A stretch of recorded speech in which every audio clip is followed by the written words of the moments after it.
Hello guys, আশা করি আপনারা সবাই ভালো আছেন। তো আজকে চলে এলাম স্কুল মাঠে। গত পোস্টে আপনারা দেখেছিলেন আমরা স্কুল মাঠে খেলা ছাড়ছি। তো সেই উপলক্ষে আজকে আমরা মাঠে একটু দাগ দিয়েছি মাঠের। সেই জন্য আমরা স্প্রে মেশিন নিয়ে যাচ্ছি, স্প্রে করে মাঠে দাগ দিব। তো এখানে আমরা একটা ঘাস মারা ওষুধ আর 1 কেজি লবণ নিয়ে যাচ্ছি আমরা এখানে। তো সেই সবগুলো একসাথে মিক্সড করে নিয়ে আমরা এখন স্প্রে করব।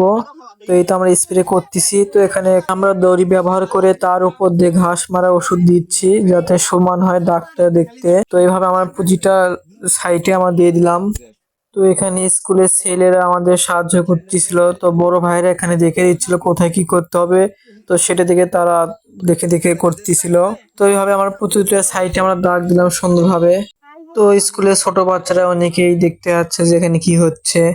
তো তারা তো ছোট মানুষ, তারা তো সবকিছুতেই আগ্রহ দেখায়। তো এখানে তারা কাজ করতে চাইছে, তা পাশাপাশি ঘুরতিছে আনন্দে আনন্দে।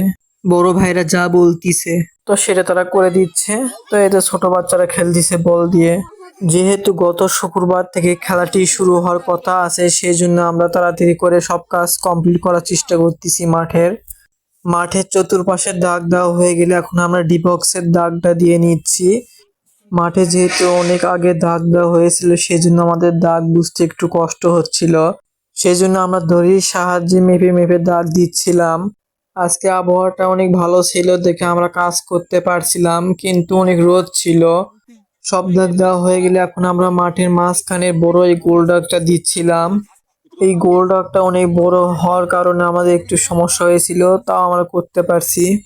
এদিকে দেখি স্কুলের মেয়েরা ফুটবল খেলতেছে, তাদের খেলা তো মনে হচ্ছে ঝাঁকের মতো। তো সব কাজ শেষ হয়ে গেলে এদিকে দেখি বড় ভাইরা ফুটবল খেলতেছে, কে গোল দিতে পারে নাকি। এই তো ছিল আমার আজকের ভিডিও। তো ভিডিওটি ভালো লাগলে কমেন্টে জানাবেন কেমন হয়েছিল ভিডিওটি। তো লাইক কমেন্ট শেয়ার দেবেন।